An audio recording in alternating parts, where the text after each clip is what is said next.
Assalamu alaikum. Welcome to lecture number 5 of CSC 291 Software Engineering 1. In today's lecture, we will cover or we'll try to see what is involved in the analysis phase of any process model. We will try to cover and I will try to introduce the requirement engineering process to you as well. We will have a quick look at the outline of today's lecture. First of all, we will try to analyze that what are the problems with the current requirement gathering practices in the market, and then the focus of this lecture is to introduce what are the different tasks that are involved in requirement engineering. We'll start off with inception, elicitation, elaboration. Now you can see that all these tasks, they are basically part of the requirement engineering process. We will cover each one of them and we'll see how or what are the work products that are produced at the end of each of these tasks. Now, you might be confused that I have said analysis phase and then I've talked about requirement engineering. But the key thing that we do in the analysis phase of any process model, be it waterfall model or incremental model or spiral or prototype, the key thing that we want to achieve is to understand what the customer wants. We want to understand the business processes at the customer site. We want to know who are the key stakeholders of the product.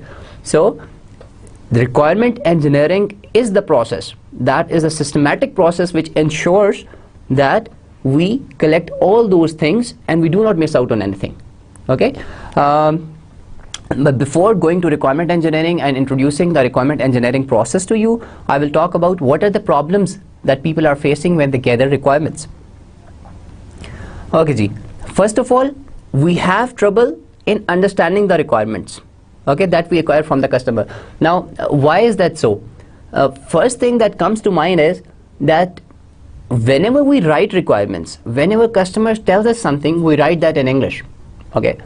And whenever we write something in natural language, English, Urdu, or maybe any other language, French, German, I can take different meanings from a sentence, okay? So if there is even slight ambiguity in a statement, then two people can take different meanings from the same requirement, okay? So when we gather requirements, we need to be clear that what the customer has said, but this is one of the most common problems, that we do not understand what the customer wants. And secondly, the requirements are organized or arranged. In fact, they are not organized or arranged. What we need to do is that once we are gathering requirements, we need to group them either in terms of functionality or in terms of the components they are part of, okay? Because what that would do is कि जब आपकी requirements किसी एक functionality से related आपने group की होंगी, तो उसका फ़ायदा ये होगा कि when you are producing a software, तो you would know कि इससे related और क्या क्या चीज़ें आपको करनी है, ठीक है? लेकिन अगर एक चीज़ एक जगह लिखी हुई है और दूसरी चीज़ आपने 10 requirements के बाद लिखी है, तो that might cause problems, okay? The third problem is that even we go to the customer site, we write the requirements, लेकिन हम उनको verify नहीं करते, ठीक है? By verification we mean कि we need to be sure that this is what the customer wants. क्योंकि अगर customer का approval ही नहीं होगा उन requirements में, तो it means that you have not done your work correctly. ठीक है जी? और number 4 is that we allow changes to control us. ठीक है? One thing that is very common or that would always happen once you are doing a software engineering product or you are producing a software, that customer will always come back and tell you that he wants something else, okay? And this is a very common problem. So there are different practices that are being adapted in different industries. Some people, or some organization, what they do, they have set a requirement freeze date, okay? So we call it requirement baselining. So they basically tell the customer that after this date, for example, the project was 2 years long, तो वो customer को बता देते हैं कि after 6 months we will not accept any changes in the requirement, ठीक है? So there is a deadline कि after that you will not accept any change in the requirements. Similarly, even before 6 months, if a change in the requirement comes, then you need to have mechanisms in place in your company or in your development process कि आप उस change को अच्छी तरह analyse करें और फिर उस चेंज को एक्सेप्ट करें, ठीक है? और another important thing is which comes from my experience that I have seen people जिसमें कस्टमर ने किसी एक एम्प्लॉय को किसी एक कंपोनेंट पे काम कर रहा था, उसे कहा कि जी I want something changed and he changed it without telling the project manager and other teammates. Now there was a huge problem, क्योंकि वो कंपोनेंट की डिपेंडेंसी दूसरे कंपोनेंट्स के ऊपर थी and nobody was able to figure out कि जी ये हुआ है. After many days of hard work and spending long hours, they came to know, that guy told the project manager कि I did this. Okay, so if there is no change management mechanism in place, then these things would happen. Ideally होना ये चाहिए कि customer जब requirement लेकर आए, even if he goes to any member of your team, he should basically report it to the project manager and there should be a change control board which actually approves the change कि ये change आपने product में करनी है या नहीं करनी. At times, if a change is too big, what your team or what your project manager would do, he might ask customer कि जी you need to pay us more because this is something that was not decided in the scope. So there should be a proper change control mechanism when there is a change in requirements. Okay ji, and all these things what they link up to, क्योंकि जब हमने ये सारे काम सही तरह से नहीं किए होते तो we do not have a strong basis on which to build the software. ठीक है, because आपके पास अगर initial requirements ही सही तरह नहीं है, you do not understand the business of the customer, ठीक है, और आपको पास रिक्वायरमेंट सही तरह नहीं है तो आप उसके ऊपर जो भी चीज़ बनाएंगे दैट वुड बी रॉन्ग. ठीक है, और कस्टमर इन द एंड कहेगा कि this is not what I wanted. ठीक है, so we need to be very careful when gathering requirements, and these are the general things that happen. In fact, there have been various studies which report that requirements or ambiguous requirements, it is one of the most common sources of delays in the projects or failure in the projects in the industry. So we need to be very diligent, or we need to be very careful when we are gathering requirements. Okay, and why there are these problems? ठीक है जी, कि at times, I mean this is very common, कि आपको एक problem मिली है and you are a software engineer और a software developer. ठीक है जी, आपको डेवलपमेंट करने का इतना शौक है कि आपने ज़्यादा उसके बारे में सोचने की कोशिश ही नहीं की कि इसके अंदर क्या क्या चीज़ें होनी चाहिए थी, क्या feature, you straight away go into development. ठीक है, this is very common with small setups. ठीक है, जिसके अंदर you have 2 or 3 guys and they have common jobs. I mean they have to gather requirements, they have to develop, they have to design. So what people tend to do is वो customer से मिलते हैं, they would tell him some requirement, they would straight away jump into development, and then those problems can occur, जिसके अंदर हमने discuss किया था कि ऑर्गेनाइज नहीं की हुई, डॉक्यूमेंट नहीं की हुई, वेरीफाई नहीं की हुई. So that is one of the reasons why those problems occur. और जब आपने ये काम करना शुरू कर दिया कि you didn't go to the customer, तो इसका प्रॉब्लम, इसका इफेक्ट क्या होगा कि आप एक ऐसा सॉफ्टवेयर बनाना शुरू कर देंगे जिसको आपको लेटेस्ट स्टेजेस पे जाके पता लगेगा कि we are doing something wrong. ठीक है, और then it can be very costly. ठीक है, फॉर एग्जांपल आप गलत आर्किटेक्चर डिजाइन का डिसीजन ले लिया आपने क्योंकि आपने रिक्वायरमेंट पे पहले ध्यान ही नहीं दिया, तो then this can be very costly. अच्छा जी, और अनदर थिंग इज कि जो प्रोजेक्ट्स के स्टेक होल्डर्स होते हैं, ठीक है, सॉफ्टवेयर डेवलपर्स क्या आर्ग्यू करते हैं कि हम अगर डेवलप करना स्टार्ट कर देंगे और we will show something to the customer, तो फिर कस्टमर को कुछ पता लगेगा. ठीक है, यानी कि उनकी आर्गुमेंट ये है कि हम रिक्वायरमेंट गैदर ना करें बल्कि डेवलपमेंट पहले स्टार्ट कर दें और उस डेवलपमेंट की बेसिस के ऊपर कस्टमर हमें बताए कि this is what we want और this is what we don't want. लेकिन again this is not right, क्योंकि either you develop a prototype, जिस तरह के प्रोटोटाइपिंग मॉडल के अंदर होता है कि you develop a prototype and show it to the customer and then you start developing. लेकिन if you do multiple increments, ठीक है, और देन यू रियलाइज कि customer didn't want this thing, तो इट कैन बी कॉस्टली.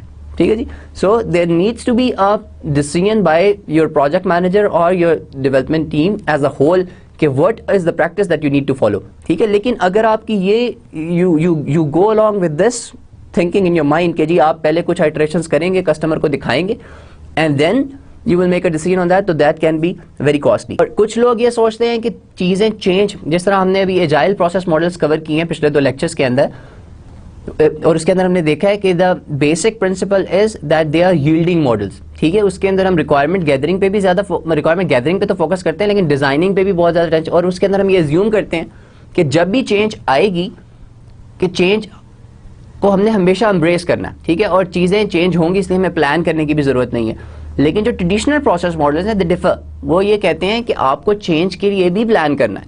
ठीक है, so you need to strike a balance between the two. और कुछ लोग कहते हैं कि जी बॉटम लाइन, और दिस इज अगेन ये जो आखिरी 2 कमेंट्स है, कमेंट नंबर ये जो हमारे ये जो 2 कमेंट्स है, they basically are by proponents of agile process models, ठीक है, क्योंकि जो इनमें पहला वाला है वो ये कहता है कि चेंजेस इतनी आनी है कि हमने जो इन चीज़ों पे टाइम स्पेंड करना है उसकी बजाय हम डेवलप ही करना शुरू कर दें और फिर जो चेंज आएंगी उसको इनकॉर्पोरेट कर लें। और जो दूसरा है वो ये कहता है कि इंपॉर्टेंट काम ये है कि आप कस्टमर को कुछ करके दें बजाय कि आप इन चीज़ों में टाइम वेस्ट करें। लेकिन you need to strike a balance, ठीक है, you need to get your design right, you need to clearly understand the requirements, क्योंकि अगर आपको रिक्वायरमेंट्स का ही नहीं सही पता होगा तो you can never produce the right thing, ठीक है। जिस तरह हमने अपने इंट्रोडक्टरी लेक्चर में एक चीज़ देखी थी कि यू कैन ओनली डू, अगर आपको पता ही ना हो कि आपने क्या करना है तो आप कितना भी मेहनत कर लें you can not get it right, ठीक है। So this is very important.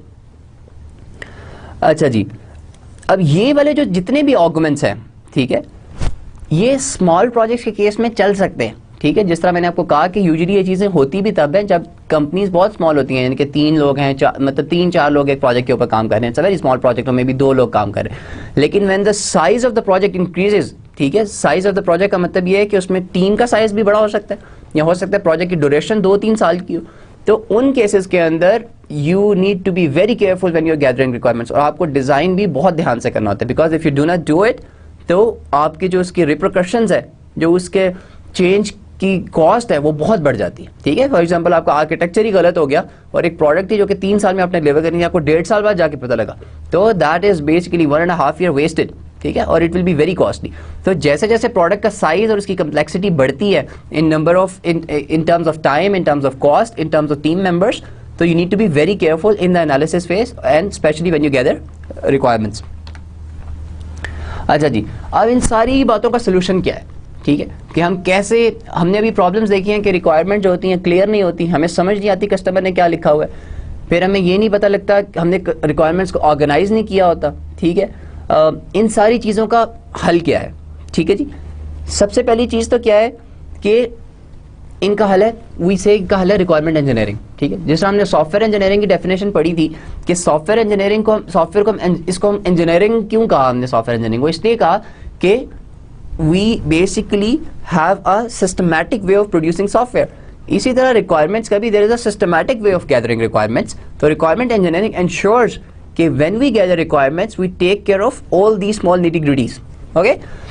So सबसे पहली चीज़ तो क्या है कि जो requirement engineering है it begins with communication activity. ठीक है?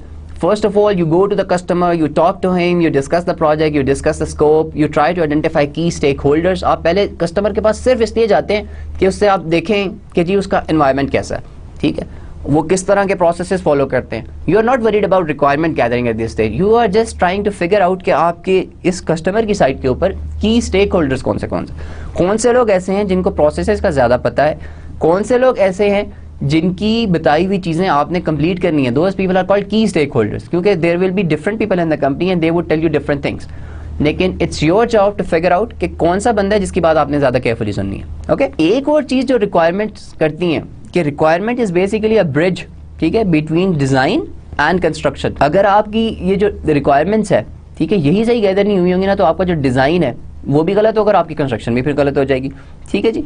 और रिक्वायरमेंट इंजीनियरिंग करती क्या है? It basically does 4 things.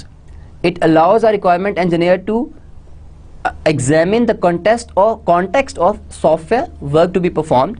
Number 2, the specific need that design and construction must address, the priorities that guide the order in which work is to be completed, the information, function and behavior that will have a profound impact on the resultant design.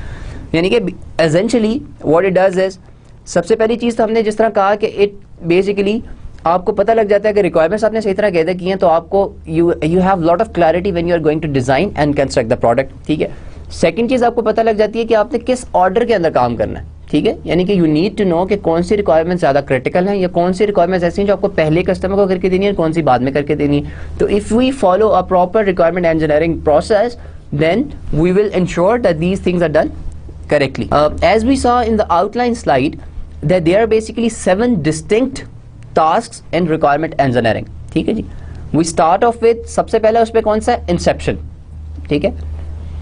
Inception के अंदर क्या करते हैं, जैसा मैंने आपसे कहा था, the first thing is communicating with the customer, ठीक है।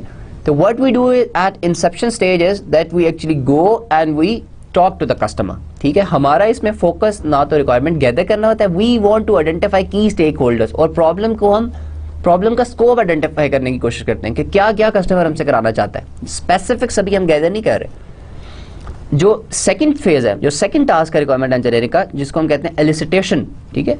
एलिसिटेशन का मतलब होता है किसी से बात उगलवाना, ठीक है, या किसी से बात पूछना, या कोई आपको बताए कोई बात, ठीक है।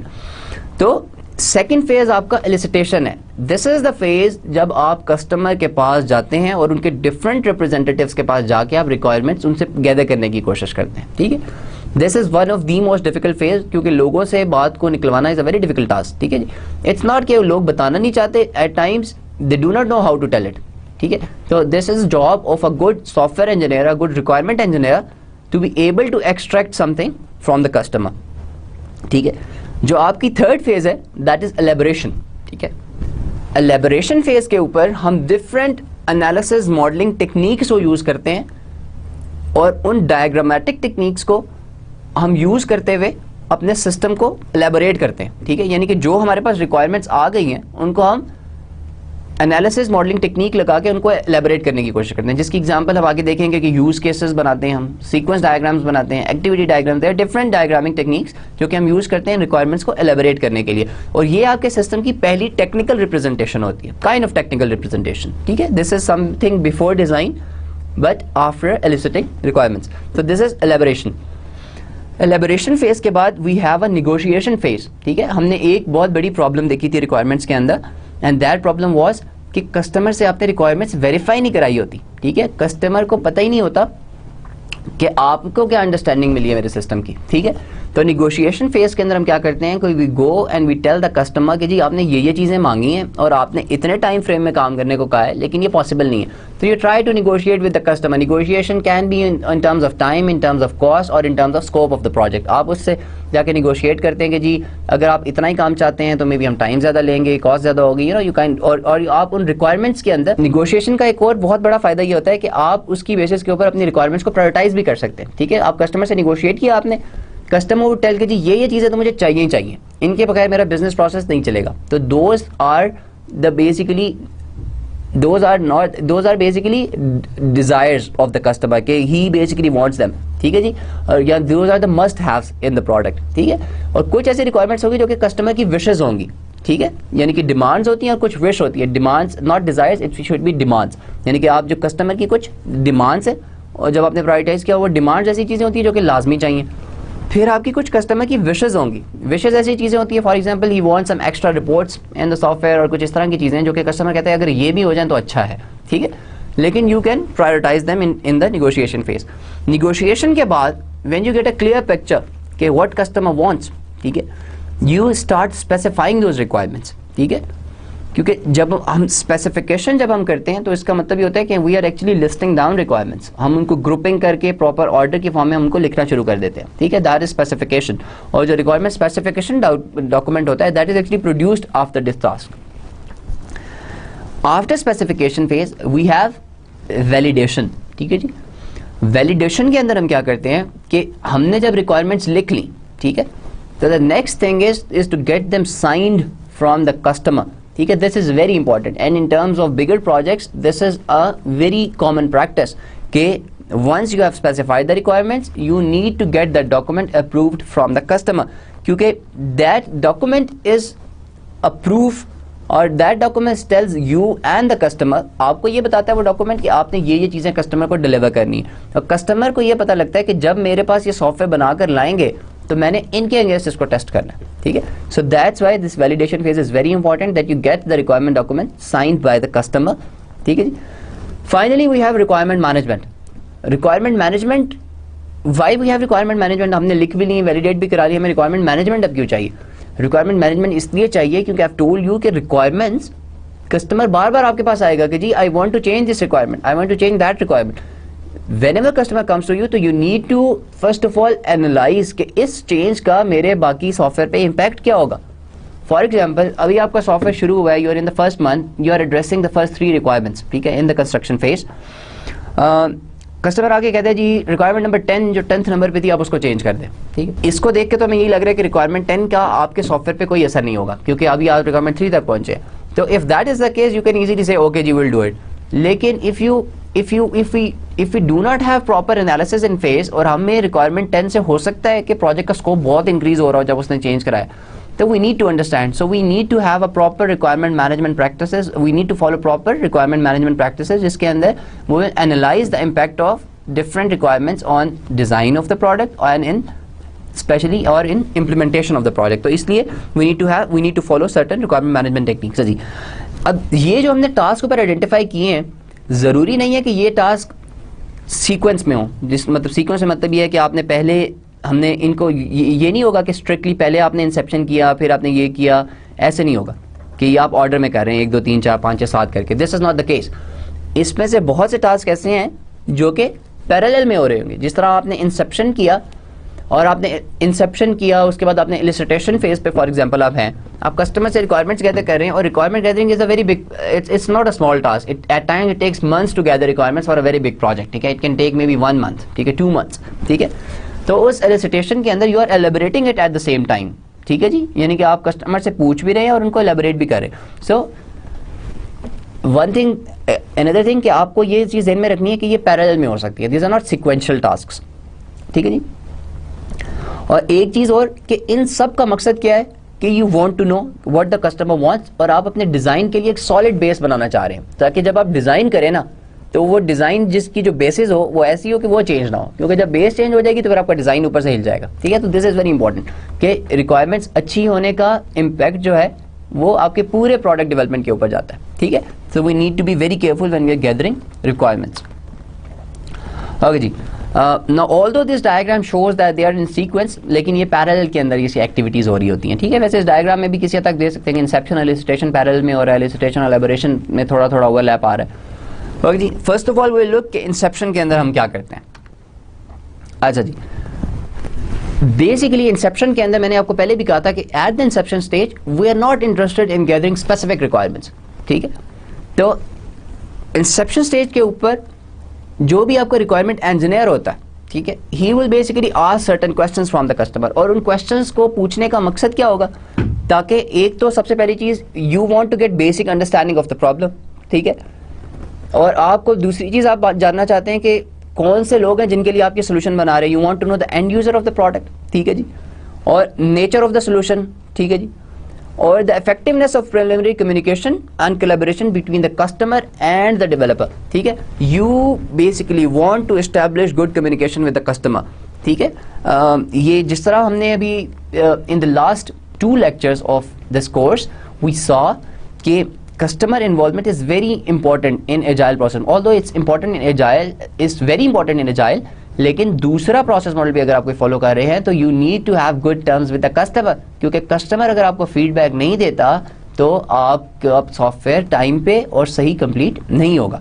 ठीक है जी, और कस्टमर बेसिकली तो so basically when you go in Inception तो आपका क्वेश्चंस करते हैं और उन क्वेश्चन का मकसद क्या होता है कि आप बेसिक अंडरस्टैंडिंग लेना चाह रहे हैं. You want to know the people who want this solution, आप नेचर ऑफ सोल्यूशन जानना चाह रहे हैं. ठीक है जी, और इन क्वेश्चन से फिर ये जब चीज़ें वो जानता है रिक्वायरमेंट इंजीनियर, तो इससे उसको फायदा क्या होता है, he is basically able to identify the key stakeholders. ठीक है जी, और उसको पता लग जाता है कि डिफरेंट लोग इस सॉफ्टवेयर को किस तरह से देखते हैं. फॉर एग्जांपल, अगर आप किसी कंपनी के लिए आपको ERP का इम्प्लीमेंटेशन करनी है, ठीक है, और आप उसके लिए रिक्वायरमेंट्स गैदर करने गए हैं, तो उसके अंदर जो HR डिपार्टमेंट के लोग हैं they would have a different viewpoint of the product. ठीक है, और जो आपका फाइनेंस के लोग हैं they would have a different viewpoint of the product. ठीक है, सिमिलरली जो आपके अकाउंट्स के हैं या इन्वेंट्री के हैं या स्टोर के लोग हैं they would have a different viewpoint of the product. ठीक है, so you need to understand those multiple viewpoints. ठीक है, और इसी तरह आपको मेन चीज़ क्या है कि आप कम्युनिकेशन करते हैं. आप you need to break ice between you and the customer. ठीक है, you need to tell the customer कि we are doing something that will be good for you. ठीक है, and you need to identify key stakeholders, और आपको different लोगों की needs को समझने की कोशिश करनी होती है. ठीक है जी, तो हम इंसेप्शन फेज पे ऊपर जो क्वेश्चंस होते हैं उसको हम कहते हैं कि हम 3 सेट्स में डिवाइड कर देते हैं. ठीक है, जो पहला सेट ऑफ क्वेश्चंस है इसके अंदर हमारा फोकस क्या है, इसके अंदर हमारा फोकस 3 चीज़, एक तो कस्टमर के ऊपर है. ठीक है जी, फिर स्टेक होल्डर्स के ऊपर है, ओवरऑल गोल्स के ऊपर है, एंड बेनिफिट्स के ऊपर है. ठीक है, यानी कि these questions we try to identify the customer, the key stakeholders, the overall goals and benefits of this project. ठीक है, और ये क्वेश्चंस क्या क्या हम क्वेश्चन करते हैं. पहला क्वेश्चन होता है जी who is behind the request for this work. ठीक है जी, ये क्वेश्चन अब आपको क्या बताएगा, who is behind the request for this work? One of the very important things और one of the key success factors for any big projects is कि ये प्रोजेक्ट बनवाने को किसने कहा है. For example, if the CEO and the CTO, ठीक है, who are very influential people in a company, they have asked for a project और फॉर अ वर्क, ठीक है जी, तो you will have huge support, ठीक है, यानी कि कस्टमर तो फिर आपके साथ होगा ही, क्योंकि जो कस्टमर का हेड है ही बेसिकली वांट्स दिस प्रोडक्ट, ठीक है. तो यू नीड टू आइडेंटिफाई कि who is behind the request for this work. Second चीज जो आपने आइडेंटिफाई करनी है कि who will use this solution, ठीक है. ये क्यों इंपॉर्टेंट है? ये इसलिए इंपॉर्टेंट है कि जब आपने रिक्वायरमेंट एलिसिट करना जाना है तो यू नीड टू नो कि आपका सोल्यूशन कौन कौन लोग यूज करेंगे, क्योंकि अगर आपको यही नहीं पता होगा तो आप रिक्वायरमेंट किससे गैदर करने जाएंगे, ठीक है. तो you need to know who will use your solution. Third चीज जो आपको करनी है कि what will be the economic benefit of a successful solution, ठीक है.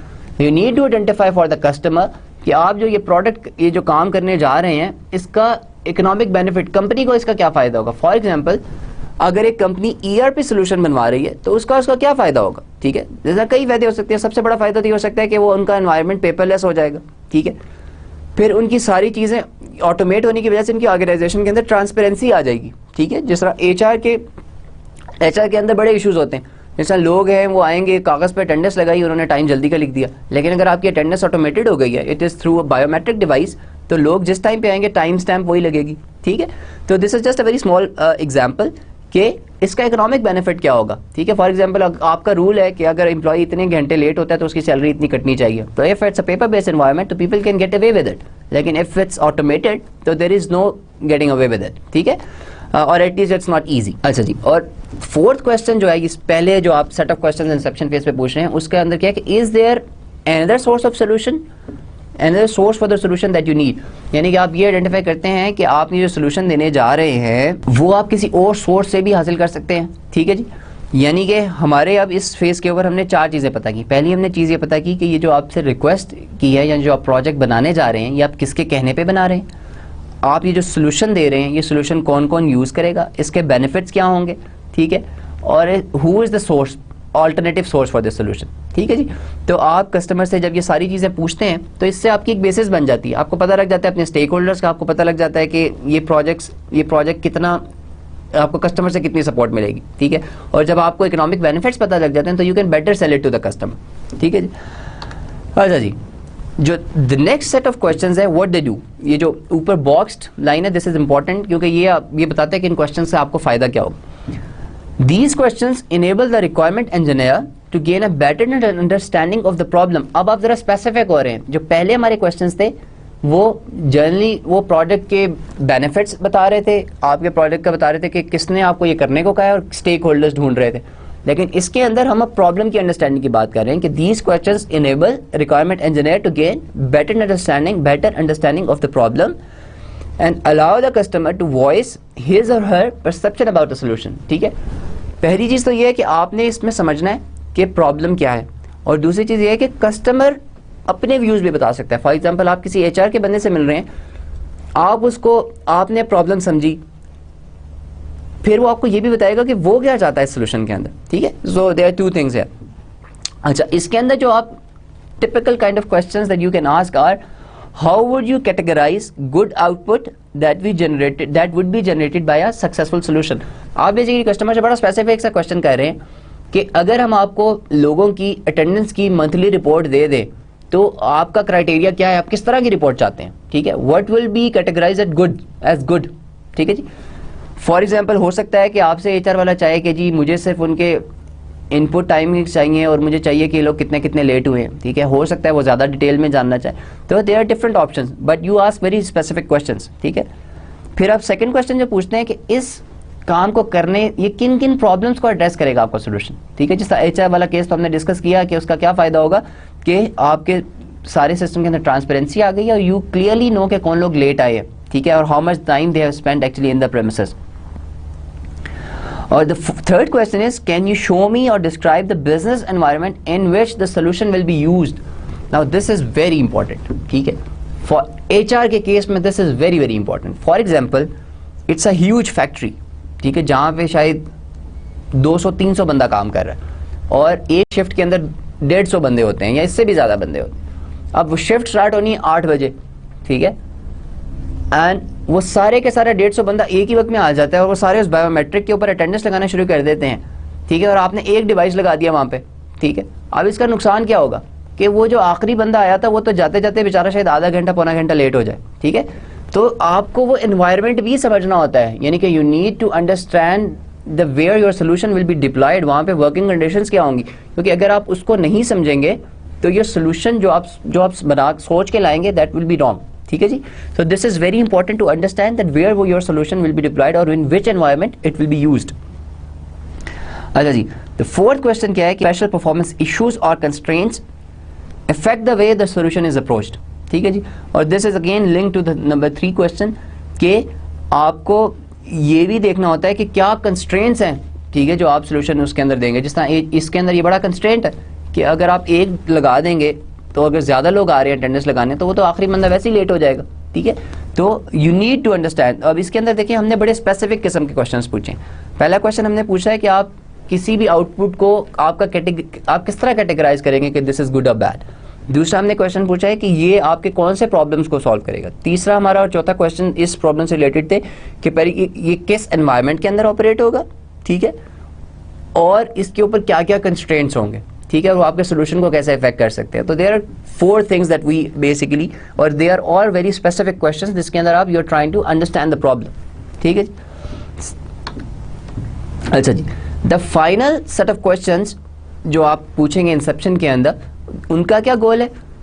They basically focus on the effectiveness of communication activity itself, ठीक है जी।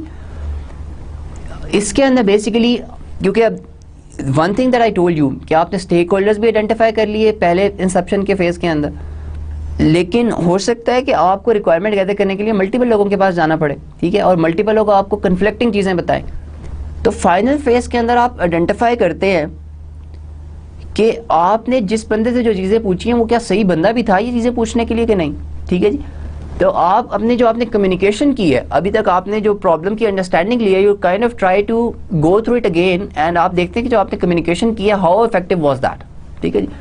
तो the first question that you ask is are you the right person to answer these questions, ठीक है जी, और आर योर आंसर्स ऑफिशियल, ठीक है। दिस इज वेरी इंपॉर्टेंट कि आपने जब भी आपने रिक्वायरमेंट ली है तो आप उस बंदे से पूछें कि भाई आपने जो मुझे चीज़ें बताई हैं can I take as a word of CEO, यानी कि you are the right person जो मुझे ये चीज़ें बता रहे हैं, ठीक है।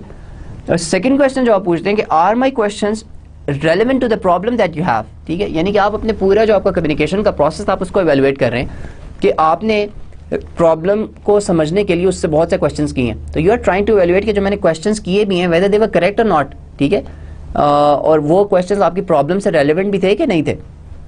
और third question which you ask is am I asking too many questions, ठीक है।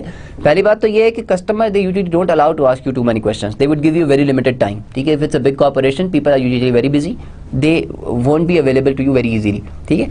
तो but you need to for yourself and for future reference you need to do that. अच्छा जी, the fourth thing is can anyone else provide additional information. जिस तरह for example आप GM HR से बैठे हुए हैं या आप HR के डायरेक्टर के पास बैठे हुए हैं, he can only tell you broad things, लेकिन स्पेसिफिक्स के लिए maybe you need to go and talk to जो नीचे के लोग हैं उनके पास, आपको HR मैनेजर के पास जाना पड़ेगा, you maybe need to go to different people, ठीक है। तो आपको जिस भी बंदे से आपने क्वेश्चनिंग किया you need to ask him कि कैन इस प्रोसेस को समझने के लिए मुझे और इन्फॉर्मेशन कोई और बंदा भी दे सकता है, तो you need to go to that person.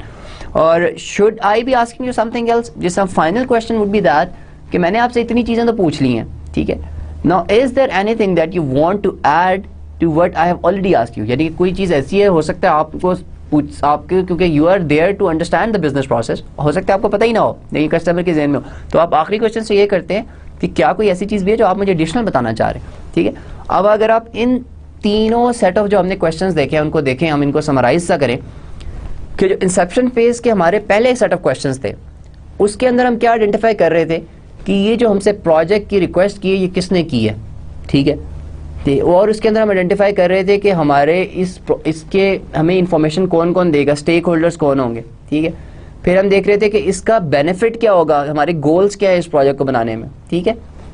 Second set of questions थे दे वर वेरी प्रॉब्लम स्पेसिफिक, ठीक है, जिस तरह मैंने आपको HR की एग्जांपल्स दी कि आप उनसे जाके पूछते हैं कि भाई आपको अगर हम एक सोल्यूशन देंगे तो आपका गुड सोल्यूशन का क्राइटेरिया क्या है, ठीक है, और आपके सोल्यूशन के ऊपर कौन से कंस्ट्रेंट्स आ सकते हैं, ठीक है, और आपके बिजनेस जो आपका एक्चुअल एनवायरनमेंट है आप उसको देखते हैं कि ये सोल्यूशन जब डिप्लॉय होगा तो ये किस तरह से लोग इसको यूज़ करेंगे। वो बड़ा इंपॉर्टेंट है जब आप प्रॉब्लम के बारे में सोचते हैं, उसके लिए that is very important to understand कि एक्चुअल बिजनेस प्रोसेस क्या है जिसके अंदर आपका सोल्यूशन यूज़ होगा। और जो आपके फाइनल सेट ऑफ क्वेश्चंस हैं उसके अंदर हम अपनी कम्युनिकेशन को एवेलुएट कर रहे होते हैं। हम basically we want to be sure कि whatever we have gathered it right, ठीक है। ये तो हम इसलिए ये क्वेश्चंस करते हैं कि हम पूछते हैं कि भाई आपने जो हमें चीज़ें बताई हैं वेदर दे वर ऑफिशियल और नॉट, ठीक है। फिर आप उससे पूछते हैं कि भाई कोई और बंदा भी है जो मुझे एडिशनल इन्फॉर्मेशन दे सकता है। और फाइनली जो आखिरी क्वेश्चन आप उनसे पूछते हैं वो ये होता है कि मैंने तो आपसे बहुत क्वेश्चनिंग कर ली, I have gathered some requirements, लेकिन is there anything that you want to add to what I have already asked you. तो इन सारे क्वेश्चंस के बाद यू गेट अ पिक्चर, ठीक है, आपको पता लग जाता है कि जी प्रॉब्लम क्या थी, स्टेक होल्डर्स कौन है, इसके गोल्स क्या, इकोनॉमिक बेनिफिट्स क्या होंगे। तो this is the inception phase of the requirement engineering. Next phase we move to elicitation, ठीक है जी।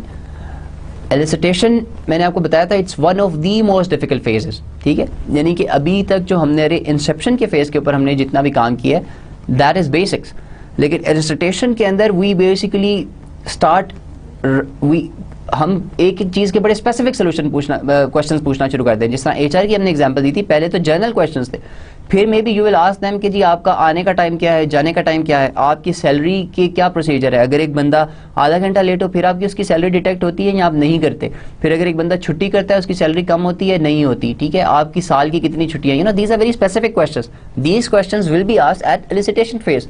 इंसेप्शन के ऊपर आप इस तरह की चीज़ें नहीं पूछ रहे दो स्पेसिफिक क्वेश्चंस, लेकिन एलिसिटेशन के अंदर you will try to ask very specific questions. अब हम देखते हैं कि एलिसिटेशन और रिक्वायरमेंट पूछने के क्या तरीके हैं। अच्छा जी, सबसे पहली चीज़ तो क्या है कि वाई इज एलिसिटिंग रिक्वायरमेंट्स, सबसे पहली चीज़ क्या है कि वाई इज एलिसिटिंग रिक्वायरमेंट्स डिफिकल्ट, ठीक है जी।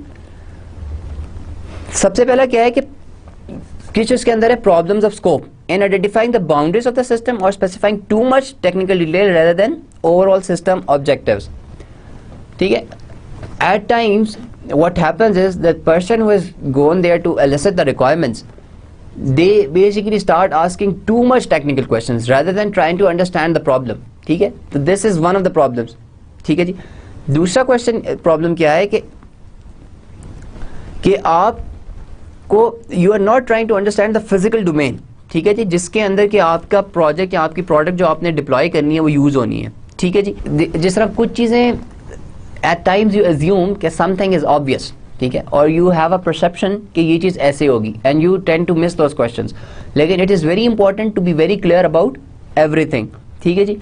और तीसरा एलिसिटेशन के अंदर प्रॉब्लम क्या है कि रिक्वायरमेंट्स चेंज हो जाती हैं। आपने कस्टमर से जो चीज़ पूछी है वो हो सकता है 6 महीने या 2 महीने बाद कस्टमर के नहीं जी इसको इस तरह से इस तरह कर दें, ठीक है। These things can happen. तो there are 3 basically elicitation problems. पहला प्रॉब्लम तो क्या है कि you basically going too much technical stuff, ठीक है, और आप सिस्टम ऑब्जेक्टिव्स को भूल जाते हैं और you basically go and ask very technical question. Second problem क्या है, प्रॉब्लम फॉर अंडरस्टैंडिंग, ठीक है। यू बेसिकली एट टाइम्स बहुत ऑब्वियस चीज़ों को आप अवॉइड कर देते हैं और आप actually you do not try to understand कि जो फिजिकली आपका सोल्यूशन जहाँ पे यूज़ होना है उसके क्या कंस्ट्रेंट्स होंगे, ठीक है। और आखिरी आपके प्रॉब्लम्स ऑफ वॉलेटिलिटी, जो कि बेसिकली ये कहते हैं कि आपकी रिक्वायरमेंट क्योंकि इतनी फ्रीक्वेंटली चेंज होती हैं, तो एलिसिटेशन हो सकता है आपने एक दफ़ा एलिसिटेशन की लेकिन रिक्वायरमेंट चेंज होंगी तो आपका वो यू नो इट बेसिकली आपने जो एलिसिट किया था वो तो गलत हो गया, ठीक है। तो these are the 3 common problems, ठीक है। और एलिसिटेशन के commonly use there are 2 techniques, ठीक है। There can be number 1 is collaborative requirement gathering or quality function deployment. Now, having said that, कि these are the 2 techniques, आप elicit जब requirement करते हैं तो you can do it, you know, what on one-to-one basis. जिस तरह आप एक बंदे के साथ बैठ के उससे questioning करके भी requirements gather कर सकते हैं, लेकिन इन टेक्निक्स को हम क्यों यूज़ करते हैं, you will see कि what are the benefits over doing it, you know, with one person at a time, ठीक है। तो we'll see what they are. सबसे पहला क्या है कि जी कोलैबोरेटिव रिक्वायरमेंट गैदरिंग क्या होती है। पहली बात तो ये कि इसके नाम से ही जाहिर हो रहा है क्योंकि हम इसे कह रहे हैं कोलैबोरेटिव रिक्वायरमेंट गैदरिंग, तो देयर इज़ अ कोलैबोरेशन, ठीक है। It is not done by one individual from one person, it is basically lot of people sit in one room and they try to discuss the requirements. इसका फ़ायदा क्या होगा अगर सिर्फ इसी चीज़ को देखें। For example I am running a university, और उस यूनिवर्सिटी के अंदर आई हैव डिफरेंट डिपार्टमेंट्स, जिसके अंदर मेरा एडमिशन का डिपार्टमेंट है, मेरा एग्ज़ाम्स का डिपार्टमेंट है, मेरा HR का डिपार्टमेंट है, मेरा फैकल्टी है, ठीक है। नाउ अगर मैं इन सब लोगों से अकेले अकेले जाके रिक्वायरमेंट्स लूँगा, ठीक है, मैंने एक सॉफ्टवेयर कंपनी को हायर किया और वो आते हैं and they start asking questions from HR guys separately, you know, faculty separately, students के लिए वो एडमिशन्स के से क्वेश्चंस करते हैं कि रजिस्ट्रेशन का क्या प्रोसेस है। वो सब चीज़ें अगर डिसजॉइंटली डिस्कस होंगी तो उसके अंदर हो सकता है बहुत सी ओवरलैपिंग आ जाए, डिफरेंट लोग डिफरेंट चीज़ें बार बार बताएं, ठीक है। एक तो ये इसका नुकसान हो गया। दूसरा हो सकता है कुछ इनकन्सिस्टेंसीज आ जाए, एक बंदा एक चीज़ को इस तरह से बताए और दूसरा बंदा जिस तरह यूजुअली यूनिवर्सिटीज़ के अंदर एक पॉलिसी होती है कि स्टूडेंट की अटेंडेंस सर्टेन परसेंटेज से ज़्यादा होनी चाहिए, then they are allowed to sit in the exam. Now you need to be consistent, जब एग्जाम्स का बंदा ये बात बताए और जब एडमिशन्स वाले या जो भी आपका एडमिन ऑफिस है वो ये बात बताए, देयर शुड बी कंसिस्टेंसी, ठीक है। तो दिस इज इंपॉर्टेंट, तो this is one of the advantages कि जब अनदर एडवांटेज कि जब आप कोलैबोरेटिव रिक्वायरमेंट गैदरिंग करते हैं तो उसमें इनकंसिस्टेंसीज नहीं होती, ठीक है।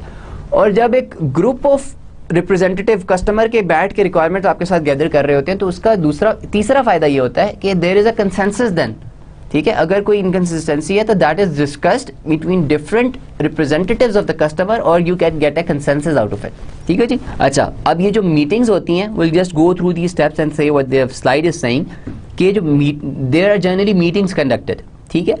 और ये मीटिंग को अटेंड कौन कौन करता है? सॉफ्टवेयर इंजीनियर्स, कस्टमर्स और बाकी जो इंटरेस्टेड स्टेक होल्डर्स हैं, ठीक है, they will be there in the meetings, ठीक है जी।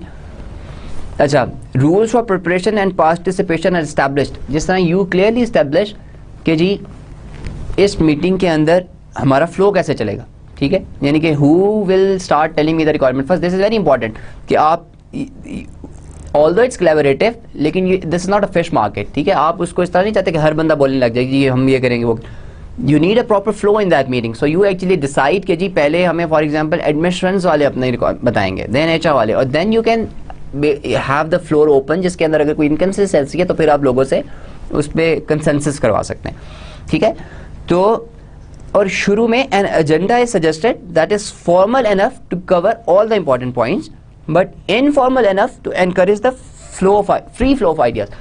This is very important कि you have to strike a balance between formality and informality. जिस तरह मैंने आपसे कहा कि हमें एक ऑर्डर भी देना है कि हम लोगों से पूछें कि जी अच्छा आप बताएं अपनी रिक्वायरमेंट्स, आप बताएं, लेकिन we want it to be informal, ताकि दूसरे लोग जो हैं जो कि इनसे रिलेटेड काम कर रहे हैं वो अगर कुछ चीज़ देखते हैं कि नहीं नहीं ये थोड़ा सा इस तरह होना चाहिए तो they should be allowed to pitch in their idea, okay जी।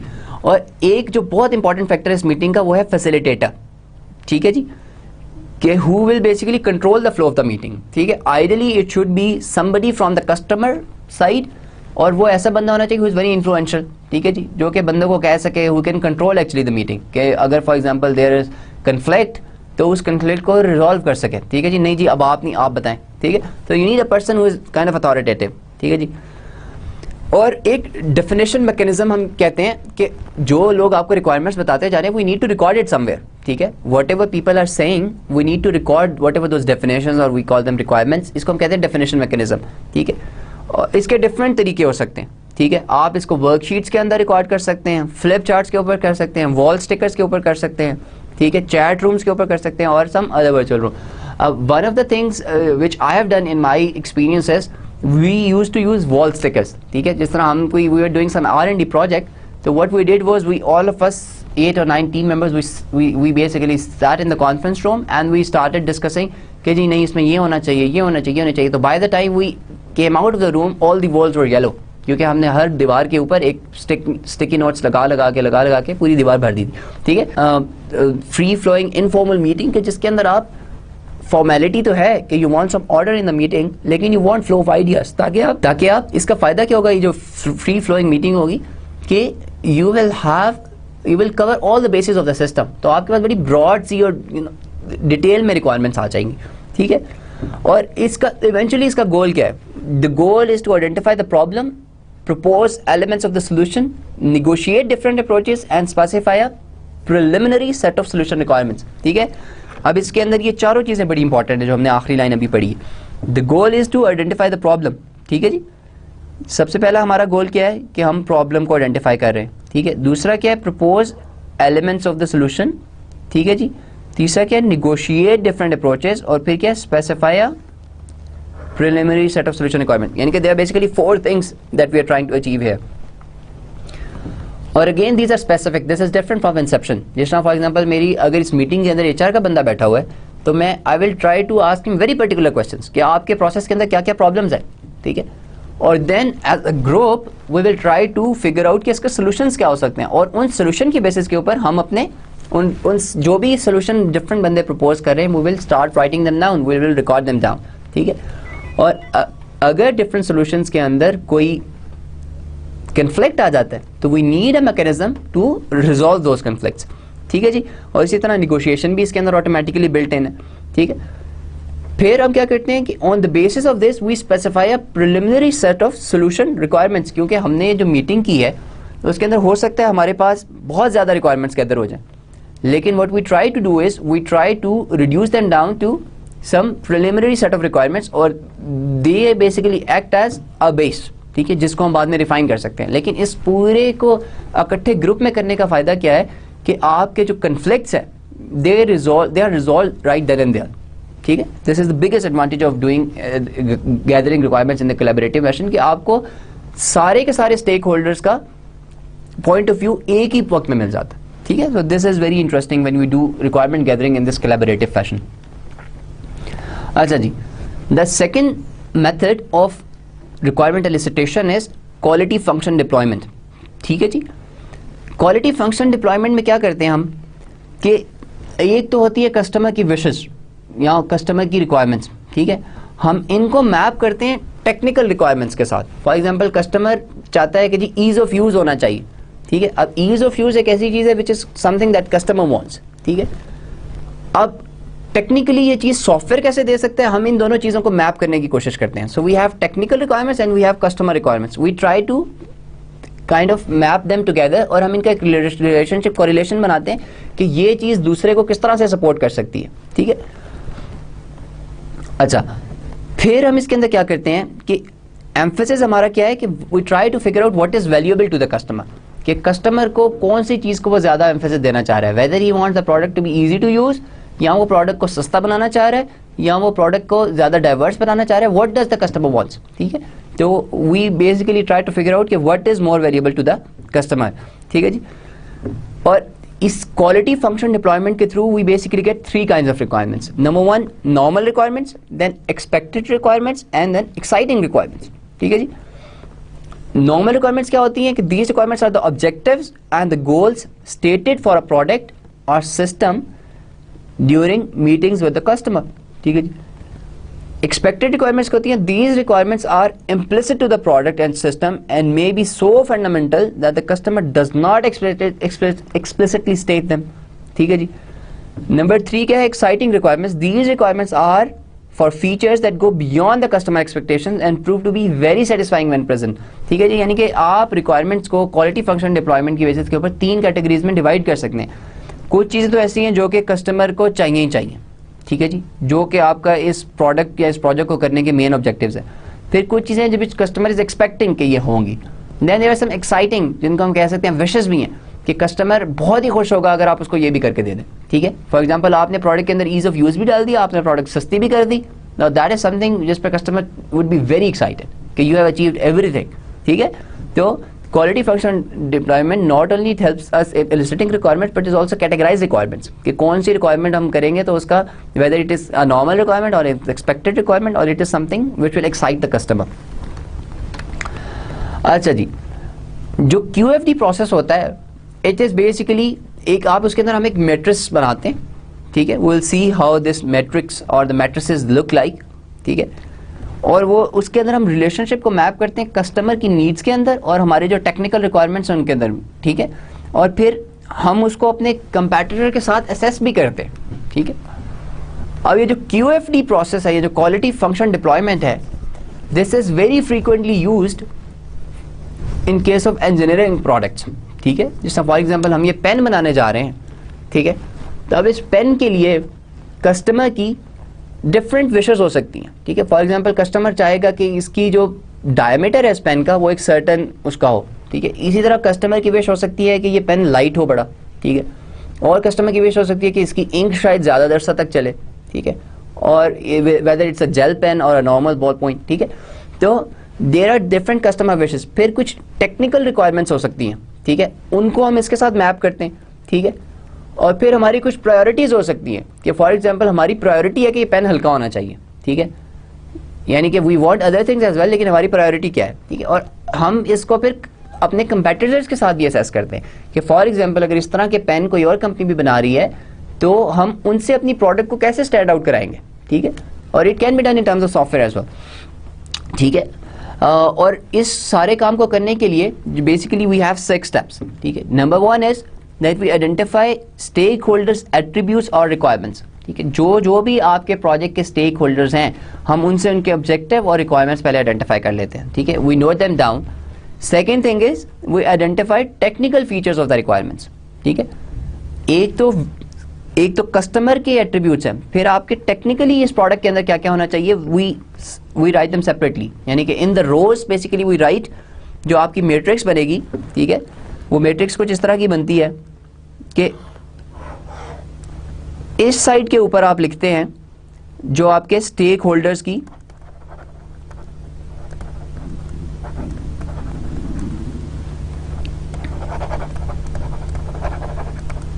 ठीक है, जो आपके स्टेक होल्डर के एट्रीब्यूट्स थे वो आपने इस साइड पे लिखे, यानी कि रोज के अंदर आपके स्टेक होल्डर के एट्रीब्यूट्स आ गए इस तरह रोज के अंदर, ठीक है।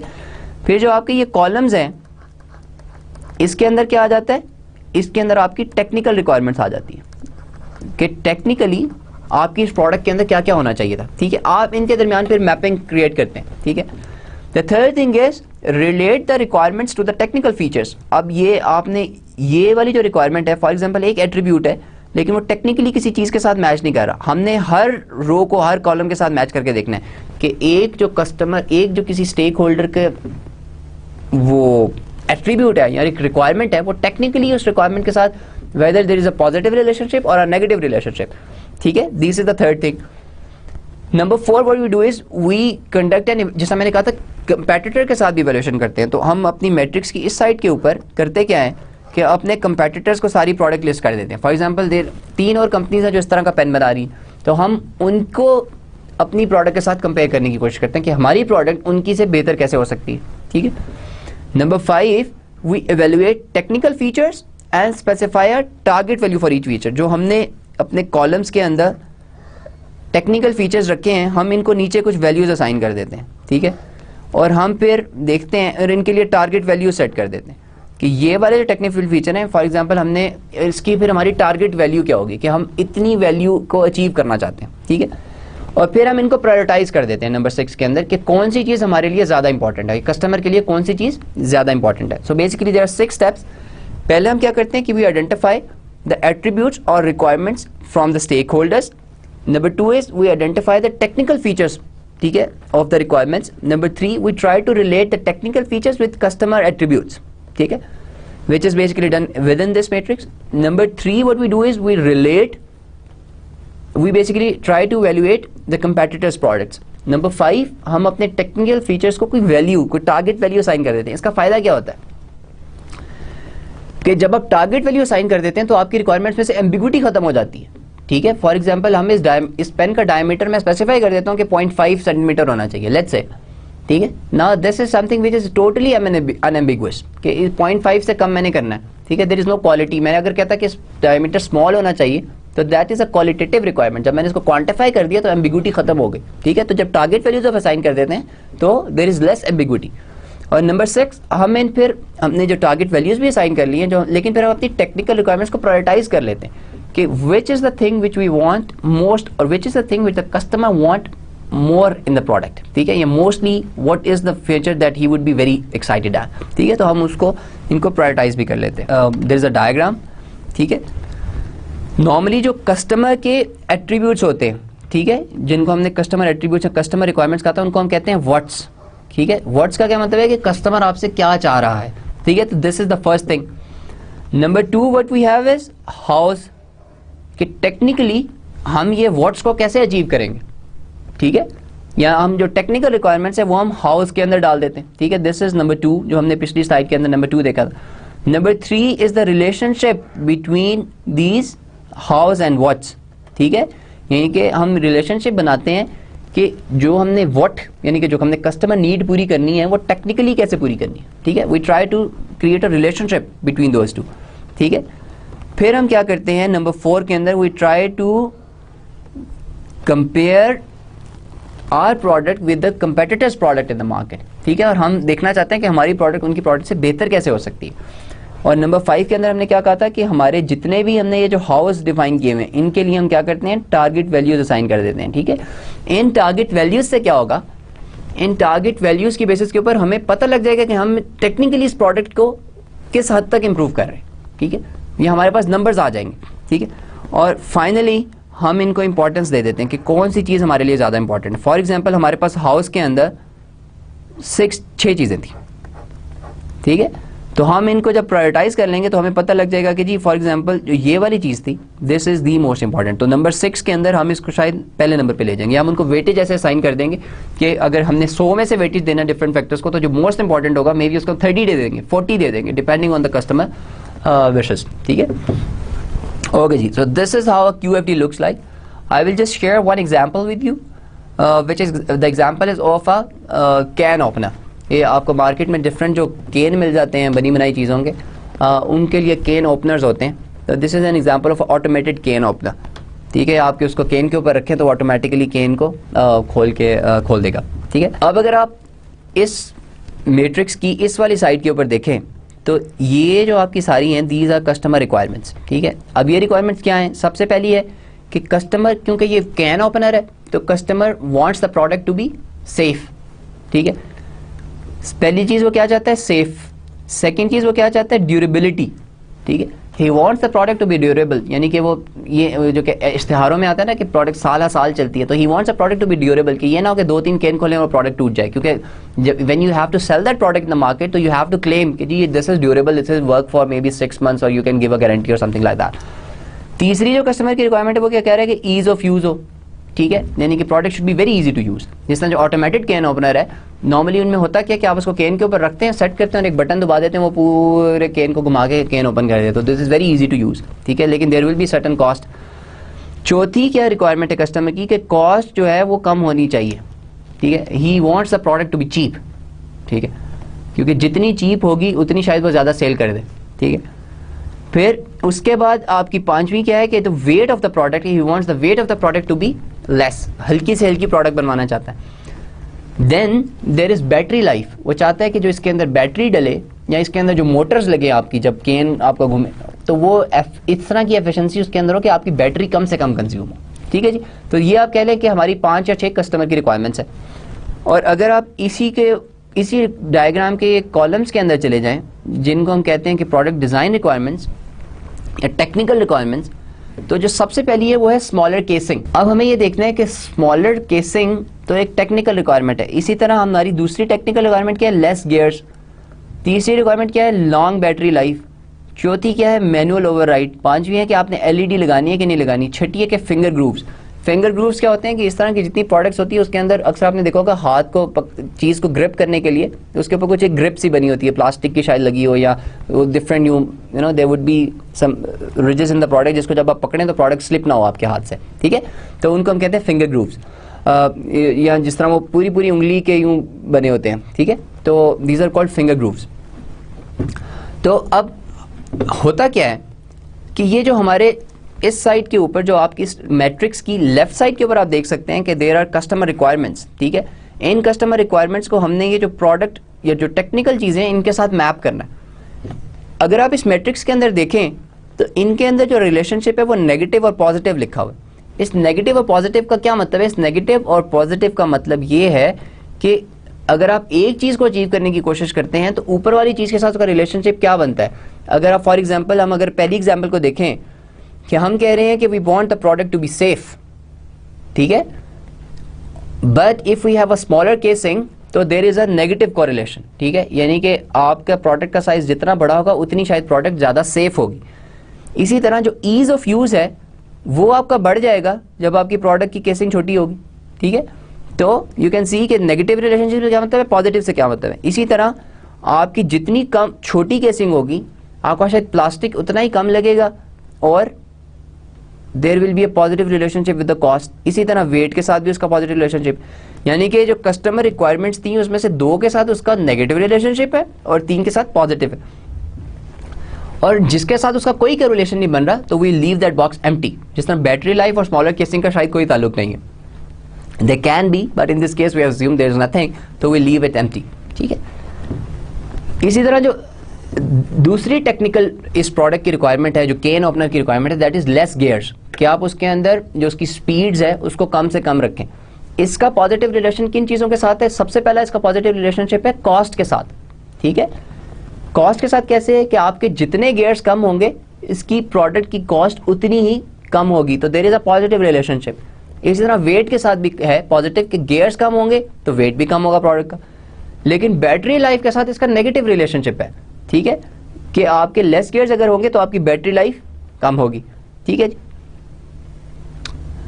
ओके जी। इसी तरह अगर आप सारे इन फीचर्स को देखें तो आप यू कैन बेसिकली आइडेंटिफाई कि किन का आप इसमें पॉजिटिव रिलेशनशिप है और किन का आपका नेगेटिव रिलेशनशिप है। ठीक है, अब ये तो हमारी मैपिंग है इन टेक्निकल रिक्वायरमेंट्स की, और यानी कि basically this mapping is between technical requirements and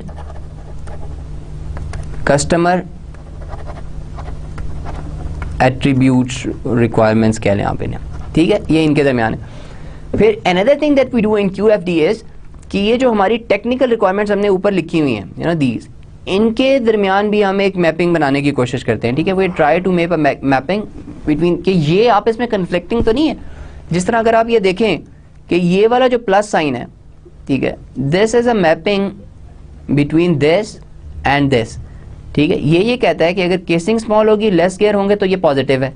ठीक है, और अगर गियर्स कम हैं, ठीक है, और आपकी लॉन्ग बैटरी लाइफ है तो ये नेगेटिव है। तो इस तरह आप इनके दरमियान भी कोरिलेशन बना सकते हैं कि कौन सी, क्योंकि whenever you design a product तो it is all about making best possible choices. ठीक है, you want to make an optimal solution, तो आप हमेशा there is some trade off जिसकी बेसिस के ऊपर there is a positive relationship और there will be a negative relationship. इस तरह आप अपनी टेक्निकल रिक्वायरमेंट्स के दरमियान भी आप कोरिलेशन निकाल रहे हैं। ठीक है, fourth thing that we do is we try, I said कि हम अपनी प्रोडक्ट को अपने कंपेटिटर्स के साथ भी इवेलुएट करते हैं। ठीक है, जिस तरह हमारा ये जो प्रोडक्ट है वी कैन से कि ये हमारा प्रोडक्ट जो था दिस इज वन टच। ठीक है, अब हम अपने प्रोडक्ट को जब दूसरों के साथ कंपेयर कर रहे हैं तो हमने ये डिफरेंट जो दूसरों की प्रोडक्ट्स हैं उनको हमने डिफरेंट सिंबल्स दिए हुए हैं। जिस तरह ब्लैक एंड डेकर की प्रोडक्ट का ये सिंबल है और ये वन टच की प्रोडक्ट का बी सिंबल है। ठीक है, और by the way this example is taken from this website, I have given the source at the bottom. ठीक है जी, अब अगर आप इसके कंपेटिटिव एवेल्यूएशन देखें तो ये एवेल्यूएशन ये बताती है कि ये जो ब्लैक एंड डेकर की प्रोडक्ट है दिस इज द सेफेस्ट। ठीक है, और ये जो हैंडीगो में प्रोडक्ट है दिस इज एट नंबर 2 और जो वन टच है दिस इज नंबर 3। तो आप इन सारी कस्टमर रिक्वायरमेंट के साथ इन सारों को मैच करते हैं। इसका फ़ायदा क्या होता है? इसका फ़ायदा ये होगा कि यू वुड नो कि आपकी मार्केट प्रोडक्ट में कहाँ स्टैंड करती है। ठीक है, आपके कंपेटिटर्स के मुकाबले में how good your product is. ठीक है, ये तो हो गया आपका कंपेटिटर के साथ। Then comes the technical evaluation. ठीक है, कि टेक्निकली आपने अपनी प्रोडक्ट को अपने कंपेटिटर्स के साथ भी इवेल्युएट करना है, and that technical evaluation is done here. ठीक है, यानी कि हम यहाँ पर देख रहे हैं कि जो स्मॉलर केसिंग है, ब्लैक एंड डेकर की केसिंग सबसे स्मॉलर है, फिर वन टच की है और फिर ये हैंडीगो में की है। इसी तरह जो आपके नंबर्स ऑफ गियर्स हैं ब्लैक एंड डेकर के सबसे कम है और बाकी दो के ये हैं। फिर जो लॉन्ग बैटरी लाइफ है तीनों की सेम है। फिर जो मैनुअल ओवरराइड है वो इस वन टच प्रोवाइड कर रहा है। ठीक है, तो यू बेसिकली टेक्निकली इवेलुएट, आप कस्टमर की उसके ऊपर भी और टेक्निकली भी अपनी प्रोडक्ट को अपने कंपेटिटर्स के साथ इवेलुएट करते हैं। This gives you an indication कि आपने अपनी जो आपने टारगेट वैल्यू जो हमने नंबर 5 के अंदर करना है QFD के अंदर, कि हमने अपने टेक्निकल फीचर्स को टारगेट वैल्यूज असाइन करनी है, they are done on the basis of these competitors evaluation. ठीक है, तो टारगेट वैल्यू हमने असाइन की हुई है, these are the target values. हमने इन टारगेट वैल्यूज के अंदर वी आर वेरी स्पेसिफिक, हमने क्वांटिफाई कर दिया, हमने बता दिया कि जो हमारी केसिंग का साइज है शुड बी 1.25 इंचेस। ठीक है, फिर हमने बता दिया कि हमारे नंबर्स ऑफ गियर्स हैं वो 2 होने चाहिए। फिर हमने बता दिया कि बैटरी लाइफ हमारी इतनी होनी चाहिए। ठीक है, और so we have been very specific, we have given the target values. ठीक है, और फिर हमने आखिरी में हमने इनको इंपॉर्टेंस भी दे दी। अब ये इंपॉर्टेंस हमने इस बेसिस के ऊपर दी है कि इनको हम जब अचीव करेंगे तो our product will be a better product, ठीक है, और our product will be according to the customer wishes. तो अगर आप इस पूरी QFD को देखें और आप सोचें कि रिक्वायरमेंट एलिसिटेशन की डिफिकल्टीज क्या क्या होती हैं, तो यू कैन सी कि by trying to gather requirements in this fashion, एक तो हम क्या कर रहे हैं, हम अपने कन्फ्लिक्ट्स को रिजॉल्व कर रहे हैं, ठीक है। ये जो हमने कोरिलेशन निकाली है कस्टमर रिक्वायरमेंट्स और टेक्निकल रिक्वायरमेंट्स के बीच में, इसके अंदर हमने जो डिफरेंट लोगों की रिक्वायरमेंट्स के बाद में कन्फ्लिक्ट्स हो सकते हैं हमने उनको रिजॉल्व किए। फिर हमने टेक्निकली देखा कि कौन सी रिक्वायरमेंट्स आपस में कन्फ्लिक्टिंग है। फिर हमने अगला चीज़ क्या किया कि हमने अपनी प्रोडक्ट को कस्टमर की दूसरी प्रोडक्ट के साथ कंपेयर भी किया। उससे क्या फ़ायदा होगा कि टेक्निकली वी नो, टेक्निकली और कस्टमर के फीचर्स के लिहाज से भी वी वुड नो कि how much we have to improve our product, ठीक है। तो this basically makes requirement gathering a science, ठीक है। और आप आखिर में जो टेक्निकली वैल्यू असाइन करते हैं वो आपके रिक्वायरमेंट्स एलिसिटेशन प्रोसेस से एम्बिग्यूटी को बिल्कुल रिमूव कर देते हैं, ठीक है। तो there are certain advantages of using this QFD, although it's not a very, ये बहुत कोई सिंपल तरीका नहीं है रिक्वायरमेंट गैदर करने का, लेकिन there are certain advantages of using QFD and may be there are certain situations where this is the thing to do. अच्छा, there are certain benefits of QFD, ठीक है जी। Number 1 is that it improves user involvement, ठीक है। जब आप customer के साथ बैठे हुए हैं और उसके साथ मिलके आप उसके कस्टमर की रिक्वायरमेंट्स को आइडेंटिफाई कर रहे हैं, और तो इट इंक्रीजेज हिज इन्वॉल्वमेंट, ठीक है। Second thing is that it improves management support and involvement, ठीक है। जो मैनेजमेंट है उसकी भी आपकी सपोर्ट और इन्वॉल्वमेंट बढ़ जाती है, क्योंकि आप मैनेजमेंट के साथ मिलकर कंपैटिटर्स की प्रोडक्ट को एवेलुएट कर रहे हैं। मैनेजमेंट ही आपको बता रही है कि टेक्निकली आपकी प्रोडक्ट को आपने जो प्रायोरिटाइज करना है टेक्निकल रिक्वायरमेंट्स को, कौन से रिक्वायरमेंट को आपने क्या वैल्यू देनी है, ठीक है। जिस तरह हमने स्मॉलर केसिंग की एग्जांपल देखी कि 1.25 या 2 इंचेस जो साइज आपने बताना है वो किस बेसिस के ऊपर बताना है, ठीक है। और it reduces the development life cycle. क्यों रिड्यूस कर देता है? क्योंकि हमने क्वांटिटेटिव वैल्यूज असाइन कर दी है, तो we are very clear on what we want to do, ठीक है। द फोर्थ इज कि इट इम्प्रूव्स प्रोजेक्ट डेवलपमेंट, ठीक है। सपोर्ट्स टीम इन्वॉल्वमेंट, आपकी पूरी टीम बैठ के इन चीज़ों को एवेलुएट कर रही है। Structures the communication process, this is one of the very significant things कि विद इन कोलैबोरेटिव और QFD के अंदर सबसे बड़ा फर्क यही हो सकता है कि QFD के अंदर क्योंकि हमें पता है कि हमने काम इन 6 स्टेप्स में करना है, तो आपकी communication is very organise, very structured. पहले आप कस्टमर की विशेस को देख रहे हैं, फिर आप टेक्निकली देख रहे हैं, फिर आप कंपैटिटर्स के साथ एवेलुएट कर रहे हैं। तो there is a structure to your communication with the customer, ठीक है। और it provides a preventive tool for improving quality, ठीक है। यानी कि जब हमने कस्टमर से एवेलुएट किया तो हमारे पास अपनी प्रोडक्ट की क्वालिटी को इंप्रूव करने का एक मौका भी आ गया, ठीक है। And finally it avoids loss of information. So these are the different benefits of this quality function deployment. So we have covered 2 techniques to elicit requirements from the customer. The number 1 was collaborative and number 2 was quality function deployment, and we have seen what are the benefits that these 2 techniques provide. Now we are coming to the close of this lecture. Finally, I will summarize what we have covered in today's lecture. First of all, we started with identifying the problems that are there in the market when people go to gather requirements from the customer, ठीक है। And then we figured out कि what is the solution to those problems, and we said कि if we gather requirements in an engineered systematic way, तो we can collect unambiguous requirements, or we can collect requirements which would be close to what the customer wants, ठीक है जी।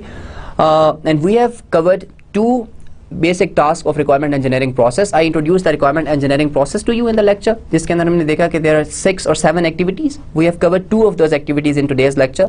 Number 1 was inception and number 2 was elicitation. In inception we saw कि basically we ask different set of questions, and our goal here is to identify stakeholders, to get an understanding or overview of what the problem is, and we try to evaluate our communication process. Whereas in case of elicitation, we basically want to get requirements out of the customer, यानी कि हमने customer से उगलवानी होती है चीज़। So there are 2 techniques that we have covered. Number 1 was collaborative requirement gathering, or number 2 was quality function deployment. In the next lecture, we will continue from this and we will start with the elaboration phase of the requirement engineering process. I hope we had a good time, and thank you very much. Assalamu alaikum.